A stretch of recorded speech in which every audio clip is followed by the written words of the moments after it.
Boa tarde, agradeço aí a presença de todos. Então, vou tentar não atrasar muito nessa palestra. Para falar um pouquinho sobre refatorar seu código para a RxJava, certo?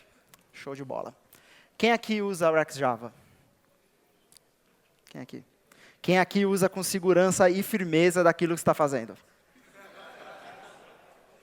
2, 3. Reparem que eu não levantei a minha própria mão, certo? Então, vamos começar a falar sobre isso aqui. Primeiramente, né? Quais são algumas coisas que a gente tem que ver?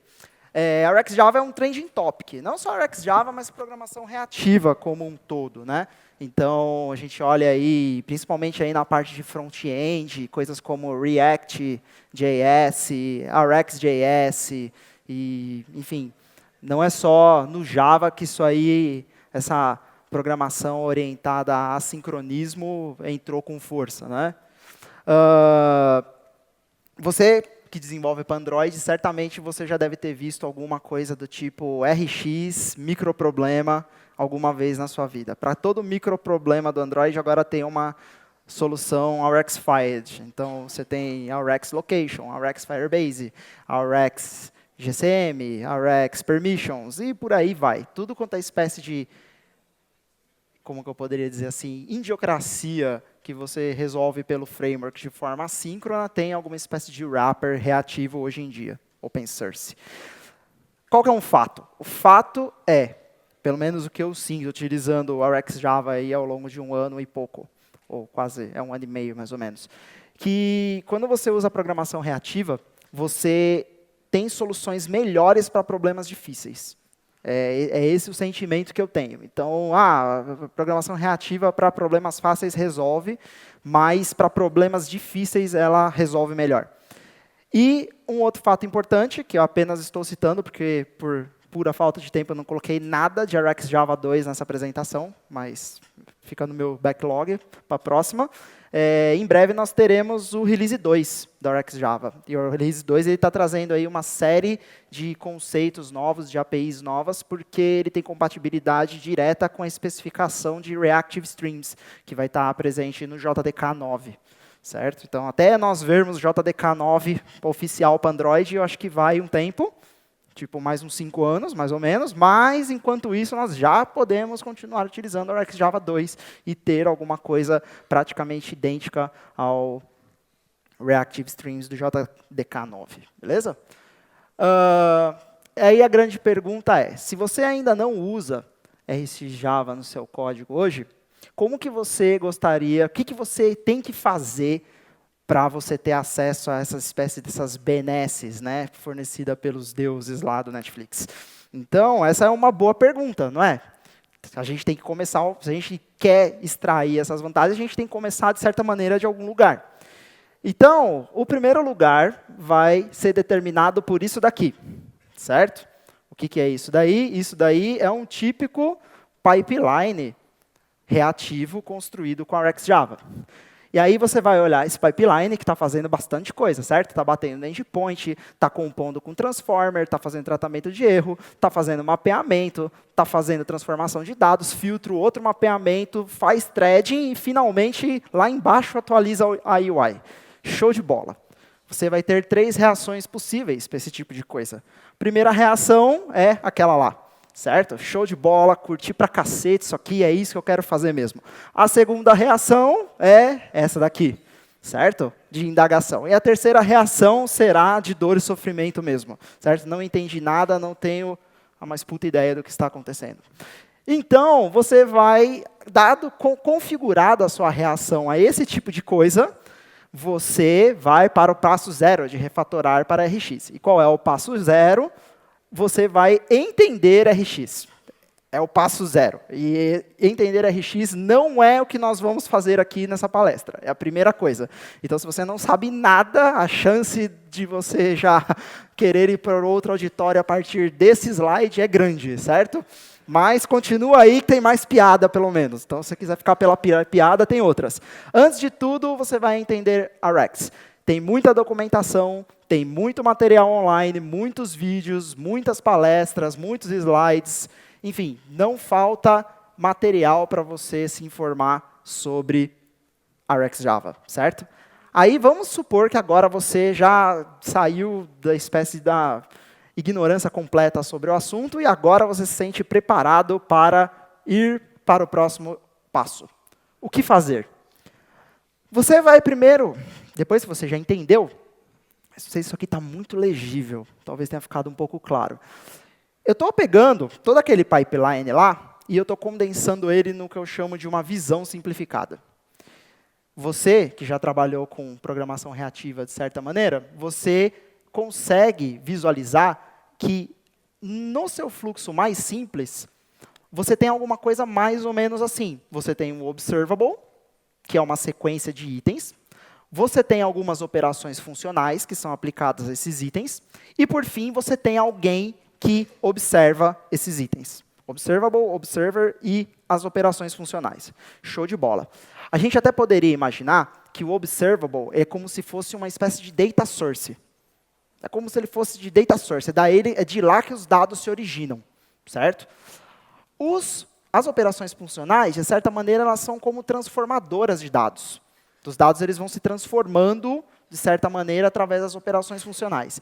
E, por fim, o observador, ele é considerado como um consumidor. Aliás, os próprios conceitos de Reactive Streams, do JDK9, usam essa terminologia, producer, consumer, flowable, dentre outras, certo?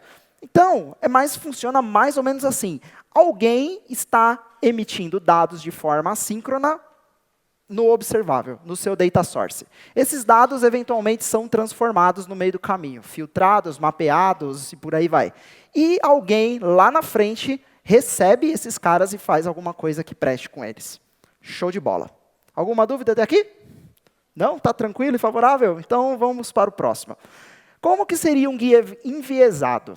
Um guia, digamos assim, enviesado pelo meu ponto de vista, para você começar a aplicar mais programação reativa no seu código, na sua aplicação. Primeira coisa que você vai fazer, você vai identificar fontes de emissões reativas e você vai, de certa maneira, entender o fluxo dos dados. Essa é a primeira etapa. E a gente vai passar por elas uma a uma. A segunda etapa é, uma vez que você identificou quem está gerando os dados, você vai identificar quem quer receber os dados. Porque é claro que quem gera os dados é o observable e quem vai receber os dados é o observer. Show de bola. Ou o subscriber. Certo? Por fim, você vai adaptar e evoluir as camadas, ou se você preferir, as classes que você já tem, ou outras que você eventualmente irá criar, para orquestrar esse fluxo de dados, ligando a fonte, que é o observer, ou observable, ao seu consumidor, que é o observer. Show de bola. Por fim, você vai fazer o seguinte, se as fontes de dados mais óbvias já esgotaram, hora de avançar para as não óbvias, retornar ao passo 1. E aí você vai ficar nesse loop, que obviamente não tem saída, certo? Então você vai repetir ele e eventualmente você ficará stucked aí no passo 4. Show de bola. Beleza, então vamos começar a falar um pouquinho sobre as fontes de dados reativas. Aonde elas estão? Quem aqui já viu um código mais ou menos como esse? 100% das pessoas. 100%. Esse aqui é o código presente na documentação do Android. Recomendação para você fazer trabalho pesado numa thread em segundo plano. Certo? Veja só que código mais simpático. Certo? Fazendo pouco uso de generics, poucos métodos nessa classe abstrata. Show de bola, né? Todo mundo entendendo, né? Passando aqui um varargs, né? Sendo que eu passo um varargs para um único parâmetro aqui, coisas legais. Isso daqui, quem aqui não tem a menor ideia do que é uma sync task? Só para eu saber. Todo mundo sabe o que é isso? Então, show de bola. Legal. Então, você pode ter esse tipo de código para você fazer uma espécie de threading, seja para fazer uma operação simples ou uma operação pesada, que eu nomeei aqui de não tão boa, certo? Como que isso aqui poderia ser melhor com RX? Olha só, da mesma maneira que antes eu estava querendo processar essa string numa outra thread no código anterior, que é isso que a sync task faz, aqui eu também vou fazer a mesma coisa. Só que agora, repara que a minha anotação ficou muito mais enxuta. E por que ela ficou muito mais enxuta? Porque as operações elas são descritas pelo meu pipeline funcional. Eu estou chamando aqui os mesmos métodos que eu chamava no código anterior. São os mesmíssimos métodos que eu convencionei estarem ali naquela mesma classe. Show de bola. Só que aqui eu tenho o controle explícito de threading. Então, eu consigo ver que as minhas emissões, a minha fonte de dados, ela está iniciando de um conjunto de threads que serve para fazer conta, que serve para fazer processamento, certo? E eu estou observando os resultados na thread principal do Android. Esse tipo de fluxo resulta no mesmo comportamento do fluxo anterior. Mas a gente já ganha muito em sintaxe. Já ganha bastante, já fica bem mais compacto, né? Não tem override, não tem outras coisas lá, já deu uma melhorada. Vamos imaginar que você tenha um outro código. Você, por exemplo, precisa de uma tarefa repetida, certo? Alguma coisa que fique pulsando na tela. Você fica, por exemplo, a cada X segundos eu preciso dar um ping no servidor, tipo, estou fazendo uma tela de um chat que não é chat, né? Alguma coisa desse tipo. Qualquer semelhança com a vida real é mera coincidência, viu, meninas? Então, vamos imaginar que você tenha isso. E aí você vai pegar e vou falar, um jeito de fazer é eu usar aquela timer task lá do Java Util Concurrent. Eu poderia usar lá uma timer task. E olha só, o legal da timer task é que ela tem um método abstrato chamado run. E esse método abstrato, ele roda numa outra thread, que é a thread que está contando o tempo. Se eu quiser atualizar a UI quando aquele run rodar, eu sou obrigado a postar uma mensagem para a main thread. Por isso que aqui eu tenho um handler que utiliza como looper o looper da thread principal do Android. Olha que show de bola. Finalmente eu starto esse timer, eu faço o schedule dessa tarefa para ela ser periódica, sem delay, com determinado período que é sempre especificado em milissegundos. Se eu quiser abandonar aquela repetição de eventos, eu chamo o purge.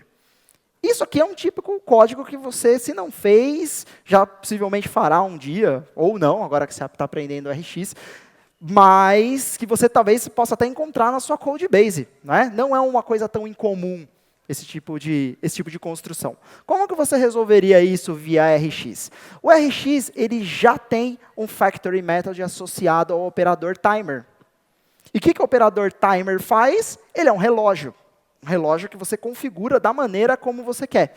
Ele aceita como parâmetro aqui uma unidade discreta de repetição e aqui uma especificação de qual a regra de recorrência, do ponto de vista de unidade de tempo, para a qual o relógio deve emitir o seu tique, deve pulsar, deve sinalizar que o evento de tique aconteceu.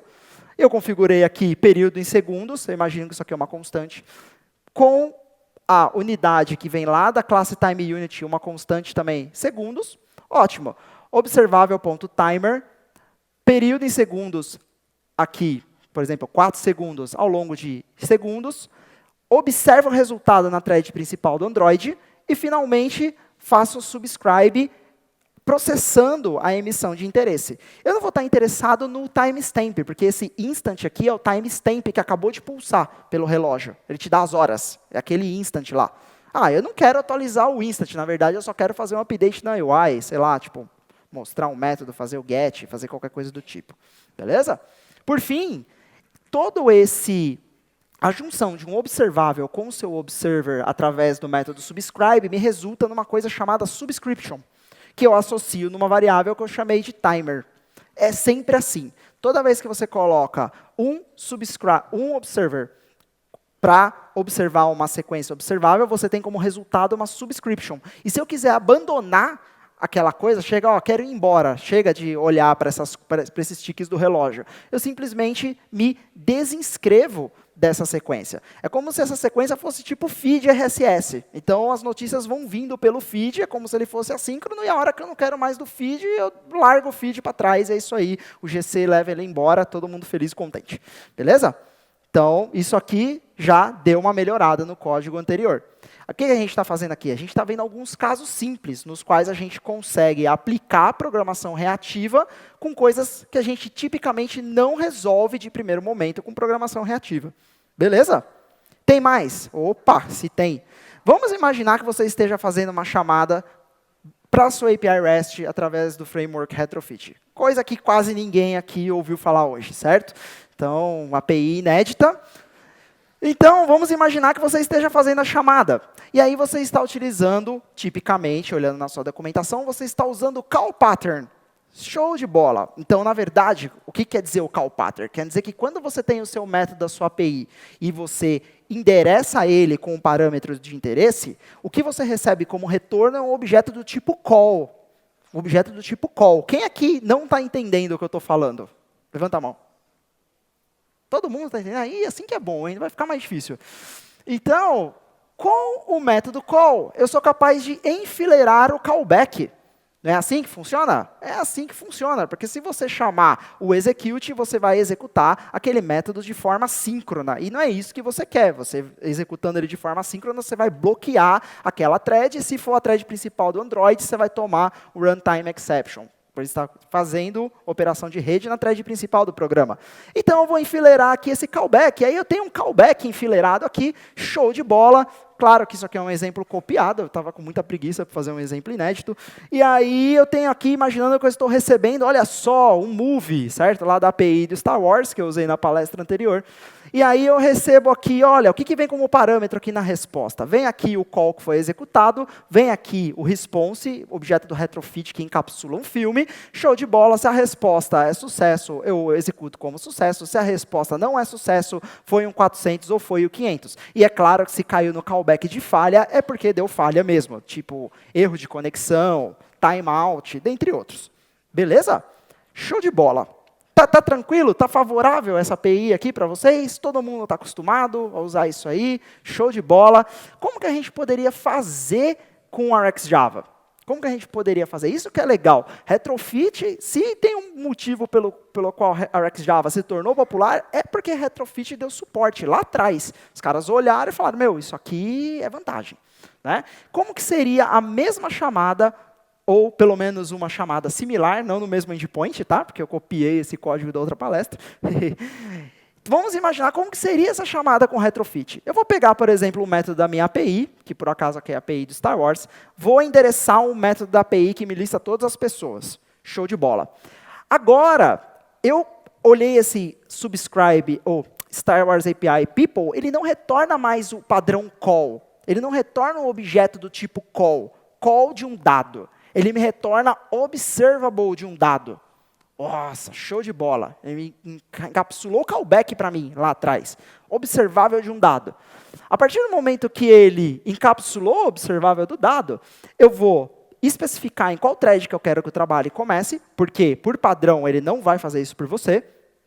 Eu vou aplicar aqui uma operação funcional, que depois eu posso explicar. O que eu estou fazendo é uma transformação em cima dos dados de entrada. Eu estou dizendo que, a partir dali, eu quero observar os resultados na thread principal do Android. E, por fim, eu vou passar o observer aqui usando não a anotação do objeto observer, mas a anotação de 3 callbacks individuais, que são as actions que a gente fala. E aí, finalmente, eu vou ter aqui, ó, quando chegar o dado, eu adiciono a lista, se eu tiver um erro, eu dou um print, e quando terminar, para cada dado ele vai adicionar a lista, porque aqui o flatmap endireitou os dados do array para mim, show de bola. Quando terminar, eu vou chamar adapter notify dataset change para renderizar esses resultados na tela. Ficou claro? Óbvio que não.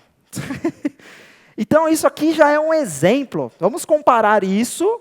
Repara que aqui, ó, no outro método anterior, eu nem sequer tinha as atualizações aqui. Eu não tinha. E aqui, eu já tenho alguma coisa similar. No exemplo do call, eu não faço controle explícito de threading. Com o Rx, usando o retrofit, você tem que fazer controle explícito de threading. E se eu quiser encadear 2 operações assíncronas? Já precisou terminar uma chamada na API, e aí quando a chamada A termina, você tem que começar a chamada B? Já aconteceu isso para você? Já aconteceu, não precisa ser na API, não. Você pode chegar, por exemplo, quando chegar a localização pelo Google Play Services, eu devo fazer uma chamada. Já imaginou com qual que você se identifica mais aí? Com o garotinho? Com o Travolta? Com o gato? Né? Eu adoro esse gato, certo? Eu tinha outra coisa aqui, eu pus um Java aqui, só para, enfim, de certa maneira, preservar a imagem de certas pessoas. Então, show de bola, você tem aí, né, chaining callbacks, é ruim, né, callback encadeado é ruim, como é que fica o tratamento de erro na hora que eu estou encadeando coisas assíncronas na anotação de callback? É ruim, certo? Se você tentar em fazer um chaining com RxJava, você vai se valer do operador flatMap, que aqui nesse caso eu estou fazendo nesta etapa aqui do pipeline. Isso aqui é um exemplo da palestra anterior, na qual eu encadeio duas chamadas na API de Star Wars. Certo? Na primeira eu pego a lista de pessoas e na segunda eu interpreto para cada filme da pessoa qual é o detalhe do filme na qual aquela pessoa participou. Beleza? Claro que isso aqui está usando vários flatmaps, isso aqui a princípio é incompreensível, mas isso daqui, com essas 1, 2, 3, 4, 5, 6, 7 linhas, eu encadeei 2 operações assíncronas. E eu tenho um tratamento unificado de erro, se eu quiser, através do operador onErrorResumeNext, ou então onErrorReturn, dentre outros. Certo? Isso aqui é muita vantagem, mas muita vantagem. Então, como eu costumo dizer, a RxJava, soluções poderosas para problemas difíceis, do tipo encadear 2 operações assíncronas, ou encadear N operações assíncronas, ou então esperar o resultado de forma unificada de N operações assíncronas. Com a RxJava isso é possível, certo? Dentre outros. Beleza? Claro que se você não entendeu tudo isso daqui, possivelmente você não entendeu o que é. Ah, claro, eu não esqueci de colocar aqui o final, ó, observar na thread principal do Android e despachar os dados para frente. Possivelmente você tenha que dar uma estudada nesse cara. Esse cara aqui é um divisor de águas, certo? Para você começar a utilizar bem a RxJava. É o flatmap, certo? Flatmap. Que aí você também vai encontrar nas suas variantes com catmap e também switchmap. Certo? Os três são mais ou menos parecidos, só que o flatmap, digamos assim, eu considero mais didático. O que flatmap faz? Flatmap ele vai aplicar a operação mapa. Da mesma maneira que um mapa, ele para cada string volta um inteiro, para cada inteiro volta um string, para cada um long volta uma string. Ele faz um mapeamento 1 para 1 em cima dos itens que estão sendo emitidos pela sequência. Flatmap vai fazer a mesma coisa, ele vai transformar a sequência. Só que de que maneira ele vai transformar? Ele vai transformar a sequência, que era uma sequência de bolinhas, 3 bolinhas. E aí, por algum acaso, cada bolinha tem como se fosse 2 quadradinhos lá dentro. Entrou 3 bolinhas e vai sair 6 quadradinhos. Então, o tipo da sequência mudou? Mudou. Virou de bolinha para quadradinho. O número de emissões mudou? Mudou. Foi de 3 para 6. É nisso que flatmap é diferente de map. E é por isso que flatmap é o mecanismo para você encadear uma operação assíncrona na frente da outra. É só por isso. Certo? Então, você fala assim, nossa, preciso refatorar meu código para fazer chamadas encadeadas com a RxJava. Você precisa entender o que está acontecendo com esse cara. Beleza? Se você tiver maiores dúvidas, me procure depois para a gente conversar. Você pode ter, tudo aqui a gente estava falando de data sources, então a gente está falando de dados, etc., timer, o Realm tem um binding para RxJava, SQLite tem um binding para RxJava, e por aí vai. Só que eu também posso ter fontes de emissões na minha interface. Por exemplo, eu posso utilizar a APIzinha lá do RoboJake, a RxBinding, e aí o RxBinding vai me dar bindings para tudo quanto é widget do Android. Eu consigo, por exemplo, olhar para cliques no botão de forma observável. Eu consigo olhar para emissões, para os caracteres imputados no edit text de forma observável. Eu consigo olhar para praticamente todas as widgets e o cara conseguiu portar até para aquelas bibliotecas de suporte mais assim, underground, sabe? Do tipo Leanback, certo? Media Compat, uns negócios nada a ver. Até lá onde tem callback, o cara fez um port. E se por algum acaso você não encontrar o seu port, você mesmo pode fazer o seu port utilizando um dos novos utilitários from async ou from emitter. Eu vou mostrar um exemplo disso mais para frente. Certo? Qual que é a atenção que você tem que tomar? A atenção que você tem que tomar é, quando você está normalmente encapsulando algumas coisas do framework do Android, você precisa tomar cuidado se você coloca um operador de tempo. Os operadores de tempo, por padrão, como eu já expliquei em outras oportunidades, eles associam, eles trocam a thread na qual a sequência está executando. Todos eles. Debounce, timer, throttle, por aí vai. Colocou tempo, ele moveu o trabalho para outra thread. Se eu quiser processar aquela emissão, eu sou obrigado a voltar para a thread do Android. Eu sou obrigado a ressincronizar com a thread principal utilizando o Android Scheduler's main thread. Então, esse aqui é um cuidado a ser tomado. Veja, por exemplo, esse exemplo aqui na Search View. Eu estou lá com uma Search View, peguei o binding fornecido por RxBinding, certo? E também exemplo copiado da outra palestra, sem a menor vergonha, o menor pudor. Então, vamos imaginar que eu tenha lá a minha Search View, estou criando ela lá, pegando a referência dela lá no OnCreate Options menu, sabe? Aquela lá que você digita e começa a pegar os caracteres. O que eu posso fazer? Eu posso querer o seguinte comportamento. Eu vou esperar um pouco, depois que o usuário digitar o último caractere, antes de começar a fazer alguma coisa com o texto. Faz sentido? Você já pensou em implementar isso na mão? O que você tem que fazer? Você tem que ficar implementando um contador. E aí, para cada vez que o usuário digitar um caractere, você tem que resetar aquele contador de tempo. Olha que espetáculo, cara. E o seu negócio que fica olhando os caracteres, ele também é um callback, que por falta de 1 é 3. Aquele text watcher. Show de bola, né?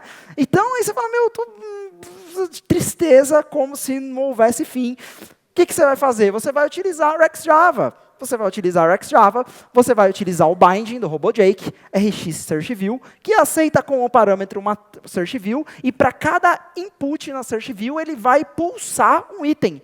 Ah, o cara digitou um caractere, veio um evento. O cara digitou outro caractere, veio um evento. Show de bola. E isso é uma sequência observável. A partir disso, eu faço uso dos operadores de Rx, como, por exemplo, debounce. Debounce que faz exatamente o comportamento que eu descrevi. Ele vai esperar 300 milissegundos, e se chegar 4 emissões em 300 milissegundos, porque alguém foi ultra fast e conseguiu digitar 4 caracteres em 300 milissegundos, ele vai considerar a última emissão, o último estado do text view antes de repassar. Ele vai desprezar 3 e considerar 1. Isso é o debounce. Certo? Debounceou, a gente usa na eletrônica, né? Tipo, fazer debounce de clique lá no protoboard. Show de bola! Fiz o debounce. Agora eu quero, por exemplo, processar essa query, suponha, colocar num texto. Se eu quiser utilizar ela na interface, eu sou obrigado a utilizar o observe on Android Scheduler's main thread. Por quê? Porque debounce moveu a execução para fora da thread principal do Android. Até porque se ele não fizesse isso, ele bloquearia a thread principal do Android. Vamos dar uma corrida, porque o meu tempo está acabando, certo? E possivelmente a minha pilha também acabou. Volta à vida. Ih, foi pior, a minha máquina travou. Caramba! Esse cara eu já falei, aê, voltou à vida. Né? Por causa disso que eu vou atrasar, né? Porque a máquina travou. Então, o que acontece? Depois que você pegou, você identificou os casos óbvios que vão emitir fontes de dados. E aí isso pode estar ou na interface, ou, digamos assim, no back-end da sua aplicação. Você vai definir aonde esses dados vão ser consumidos. Por exemplo, com observers. E, como eu já ressaltei em outras oportunidades, você tem 2 maneiras de declarar observers. Você tem essa maneira aqui, na qual você vê explicitamente os 3 callbacks, e você tem essa maneira simplificada aqui, na qual você troca aqueles 3 callbacks por 3 actions. Certo? Recomendação, use sempre dessa forma. Ela exige Java 8, mas hoje em dia o suporte Java 8 ele já é menos problemático, né? Ou com Gradle Lambda, ou então com Jack and Jill, ou mesmo com Kotlin, né? Você vai ter alguma coisa similar também. O que é importante? Você sempre implementa o método onError quando você estiver declarando o seu observer. Sempre implemente. Nunca use um observer do estilo, é uma action que simplesmente pega o que está vindo e coloca. Sempre coloque uma implementação. Jogue no log o erro. Ou então passe esse erro para frente na próxima layer. Nunca deixe de implementar esse cara. Certo? A próxima coisa. Observer, subscriber, não importa. Eles são callbacks. São coisas assíncronas. E da mesma maneira que aquele callback do retrofit pode causar um leak de memória, esses caras também podem, porque eles são coisas assíncronas. Né? Se você declarar eles, por exemplo, dentro de um activity, dentro de um fragment, como que você vai fazer para controlar eles no ciclo de vida? A gente já falou, você vai utilizar esse cara aqui, o subscription. Né? E, de preferência, você evita o subscriber. O subscriber ele tem estado dentro dele. Então, o subscriber ele não pode ser reusado. Você tem que sempre declarar um novo, porque ele tem estado dentro dele. Então, o subscriber é uma coisa mais complexa do que um observer. Se você estiver utilizando a subscription, a gente já comentou, a gente associa um observer a um observable, ele me dá uma subscription, eu posso simplesmente abandonar uma subscription chamando um subscribe, e eu tenho um objeto que se chama composite subscription, que eu posso agregar múltiplas subscrições para múltiplas sequências, e abandonar todas de uma vez se eu quiser. Tá bom? Então você pode, nossa, está vindo múltiplas chamadas, múltiplas sequências, tem uma sequência que vem da TextView, tem outra que vem da API, tem outra que vem do banco. Você adiciona tudo no Composite Subscription, se o cara sair da tela, você, antes de sair, você dá um unsubscribe e abandona todas elas. É um jeito de resolver. Show de bola. Chega de falar de código. Vamos falar agora um pouquinho sobre como nós evoluímos a nossa arquitetura, certo? Para acomodar camadas reativas. Vamos imaginar que você tem essa aplicação dos dias antigos. Isso aqui é similar para alguém? Você se sente confortável olhando para esse diagrama, certo? Um diagrama de basicamente 3 componentes. Você tem, de um lado debaixo da fronteira, você tem o Android. E do lado de cima da fronteira, você, de certa maneira, tem coisas que não são Android. E, eventualmente, eles até moram na mesma classe. Esse que é o mais legal, certo? Eventualmente, isso também acontece. Mas vamos imaginar que eles já não morem. Por algum motivo, eles já não morem, nós já conseguimos. Show de bola, então você tem alguma coisa aqui. O seu REST API Manager, ou o seu Data Source Manager, ou o seu, sei lá, alguma coisa Manager, ele se comunica com os componentes do Android, ou por hard callbacks, ou então por um Event Bus da vida. Acho que todo mundo aqui consegue entender mais ou menos do que eu estou falando. Isso aqui, a gente sempre fez, a gente até faz até hoje, né? Meio com um peso na consciência, a gente até faz alguma coisa assim hoje, mas o que a galera está em evidência, está na vibe, está na crista da onda, é a gente utilizar alguma coisa, mais ou menos assim, utilizar o Model View Presenter, certo? Nós vimos exemplos aqui hoje. Né? Nós vimos exemplos na palestra aí do pessoal da Elo7 e tudo mais. Como que funciona o Model View Presenter? Eu vou colocar uma layer intermediária entre as fontes dos dados e, efetivamente, quem vai mostrar os dados, para que as telas do Android, os componentes do Android, eles sejam passivos. Passivos. Eles, na verdade, interpretem comandos. Eles recebam comandos e não fiquem pensando muito naquilo que eles estão fazendo. Certo? Então, o presenter fica como se fosse uma camada de orquestração entre a tela, que deveria, na teoria, ser sempre passiva, e os modelos ou os adaptadores para o mundo externo. Alguma coisa mais ou menos assim. A gente está falando aqui da etapa 3. E a etapa 3 é a gente entender como que a gente evolui a nossa estrutura de camadas para encaixar RX. Como que eu encaixo o RX nisso? Não é uma boa pergunta? É uma boa pergunta. E a resposta é, eu vou olhar para o fluxo dos dados. Vamos olhar para os fluxos dos dados. Eu consigo ver que os dados eles têm basicamente 2 fluxos. Eles podem estar vindo do mundo externo para a tela ou da tela para o mundo externo. Alguém consegue identificar? Tipo, do mundo, não, o dado vai do back-end para a aplicação, para o próprio back-end da aplicação. Pode acontecer? Pode acontecer, mas vamos simplificar e imaginar esses 2 cenários. Os dados eles vêm de fora da aplicação para a tela e eles vão da tela para fora da aplicação. Ótimo. E aí, por fora da aplicação, você pode entender SQLite, você pode entender banco, você pode entender REST API, você pode entender o que você quiser. Pode entender até mesmo outra aplicação do Android. Show de bola! Repara que a gente tem esses 2 fluxos bem definidos.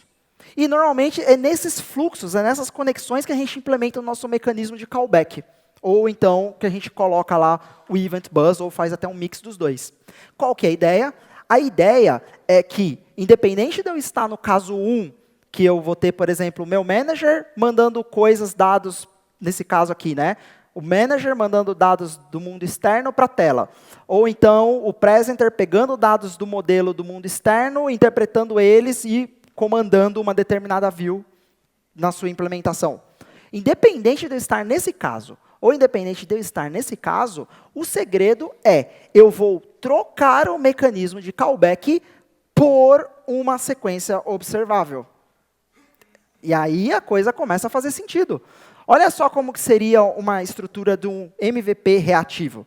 Ao invés de eu utilizar um Event Bus, ao invés de eu utilizar aqui um Event Bus ou um hard callback, quando eu tiver uma coisa do tipo repository, source, ou qualquer coisa do tipo manager, whatever, e quando eu pedir um dado para ele, o meu retorno, a minha declaração é obter um observável de um determinado modelo. E aí, esse observável de determinado modelo vai ser repassado para frente, para a view. E a view lá dentro vai consumir esse dado, vai implementar o observer. E vai consumir esse dado e vai processar ele, vai fazer alguma coisa com ele. Show de bola. E pode ter o caminho contrário. A view está emitindo dados, e aí esses dados eles vão aqui para o presenter, que por sua vez vão para a rich source, e eles são consumidos aqui e despachados para fora da aplicação. Né? A título de curiosidade, no meu tempo esgotado, né? Ninguém quer ir para o café mesmo, né? Então tá show de bola, vou continuar. Estou terminando, tá? A título de curiosidade, é assim que nós temos feito. É assim que nós temos feito, tá? Se alguém quiser, me procure mais sobre isso. Na verdade, nós não temos feito assim. Na verdade, nós temos feito assim. Vocês devem ter ouvido falar de arquitetura limpa hoje. Como que eu faço uma arquitetura limpa ser powered by programação reativa? A resposta é, o que eu vou fazer vai ser simples. Eu vou colocar as minhas layers intermediárias aqui. Esse use case, se você quiser chamar ele de interactor, dá na mesma, certo? Vou colocar aqui, e ao longo do meu pipeline, o que eu vou fazer vai ser transformar os dados de acordo com as minhas representações de interesse. Então, dessa maneira, eu estou entendendo que quando os dados eles vêm pela REST API, eles são uma coisa. Quando eles estão olhando bem no centro da minha aplicação, nos casos de uso, eles são outra coisa. E, eventualmente, para ir para a tela, eles têm que ser formatados. Formatados utilizando um conceito de view model. Então, utilizando isso aqui, você consegue entender que toda vez que o presenter chamar um método tipo useCase.executar, o que é o retorno do método? Um observável. Quando o useCase chamar front.obter, o que é o retorno do método? Um observável. E aí, eu consigo entender que eu substituí o mecanismo de callback por uma sequência de emissões observáveis, que vão sendo transformadas ao longo das camadas conforme a minha necessidade. Certo? Show de bola. Maravilha. Esse aqui é um exemplo de como que você faria Clean Architecture utilizando a RxJava. E aqui, nesse miolinho aqui, tem o que a gente chama, que eu chamo de que é o centro da aplicação, certo? Daqui para cá é mundo externo, daqui para cá é o Android, que para minha aplicação também é o mundo externo. Show de bola. Quais são algumas considerações práticas de você evoluir sua arquitetura? Primeiro, olha lá, meninas. As emissões a gente consome no presenter ou a gente consome na view passiva? Activity, fragment ou view do Android. As emissões que são... O que eu fiz aqui? Consumir emissões no Android versus view reativa. Eu nem sei porque que eu escrevi isso, cara. Deixa eu ver aqui. Porque é o mesmo caso, porque eu posso consumir as emissões. O meu observer ele pode estar no presenter ou ele pode estar no Android. Se ele estiver no Android, significa que a minha view do Android é reativa. Certo? E se ele estiver no presenter, significa que eu tenho um mecanismo de callback, de delegate do MVP, mandando os dados para dentro da view. Alguma coisa nesse sentido. Show de bola. O consumo de emissões que são geradas na UI vai ser consumido no repository ou ele vai ser consumido, o meu repositório vai ser reativo também? Ele vai ter um observer lá dentro. Como que eu faço se eu precisar de estado no meu presenter? Pode acontecer? Pode acontecer também. Por fim, como que eu dribble boilerplate, sendo que eu estou transformando os meus dados layer a layer? Pode acontecer? Pode acontecer também. E aí eu pergunto assim, o que é melhor? É melhor a gente ter o mesmo modelo para a gente representar os dados em todas as layers da nossa aplicação reativa? Ou então seria melhor nós transformarmos esses dados conforme a conveniência? O que será que é melhor? Essa é a pergunta para casa. E tem, é claro, o bom e velho. Como testar tudo isso, Carrara? Tem o bom e velho, etc.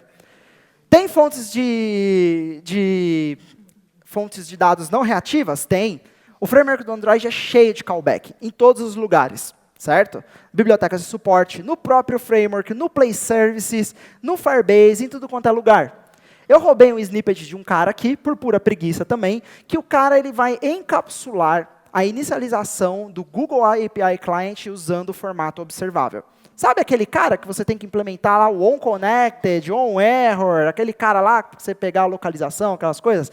Vamos imaginar que eu tenha interesse de encapsular esse cara. E o método que está descrito aqui, ele serve para qualquer espécie de callback. Qual é o método que está descrito aqui? O método que está descrito aqui é a utilização do operador, do factory method, desculpa, from async. From async.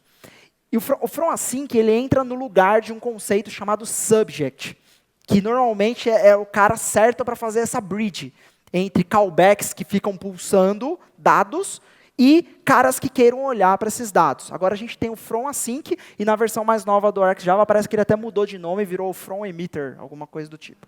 Não me lembro agora porque eu não atualizei, certo? E qual que é o lance? O lance é que, sendo ele aqui, essa classe, né, ele tem aqui um construtor privado, ela implementa aqui uma action one, certo? Então, se ela implementa uma action one, ele tem um método call, o parâmetro dele é um async emitter, que tem como parâmetro aqui, ele é tipado com o Google API Client. O que eu faço? Eu instancio aqui o emitter, tem um método que vai construir lá, fazer a inicialização do Google API, que vai chamar o connect. Isso aqui, essa classe, ela vem de um basic client. Então, esses métodos aqui, build client, connect, são da superclasse. E aí, finalmente, eu vou associar uma subscription. Como que eu emito o próximo estado da API do Google API Client? Se está conectada, se está desconectada, se reconectou. Emitter ou next. Como que eu sinalizo um erro para o cliente? Emitter ou um error, passando um determinado erro, que está sendo emitido para mim pelo framework. Beleza?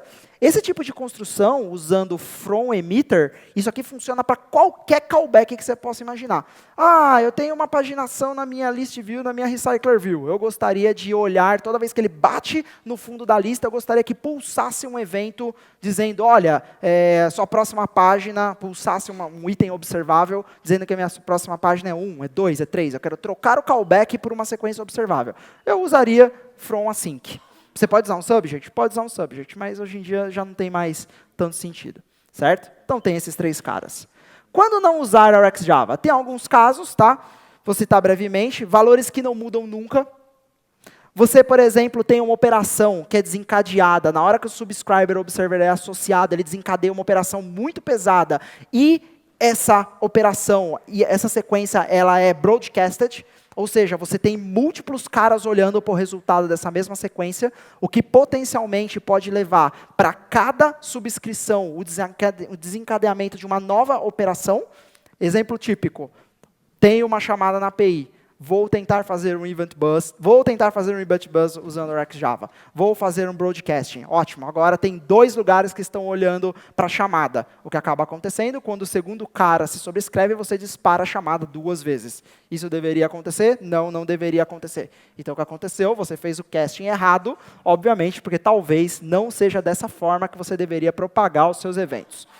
Você precisa de snapshots dos estados intermediários. Isso aqui é um problema. Por quê? Porque a ideia é que as sequências elas não armazenam estado. Você não olha para o estado da sequência.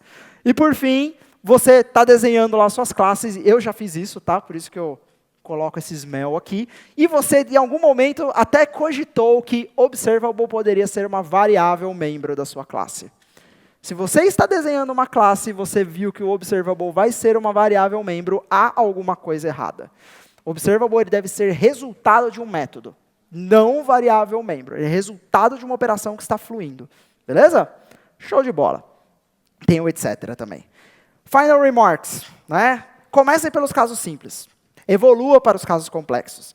Defina em quais layers da aplicação você quer ter programação reativa ou não. Substitua callbacks ou eventos do Event Bus por sequência observáveis. E, por fim, para a vitória. Tem algumas referências, as mesmas das palestras anterior, as mesmas da palestra anterior, certo? Tem aqui vídeos no YouTube, quando você chegar em casa hoje, ao invés de entrar no Facebook, o que você vai fazer? Você vai assistir os 4 na sequência, certo? Na sequência que está aí em ordem de dificuldade.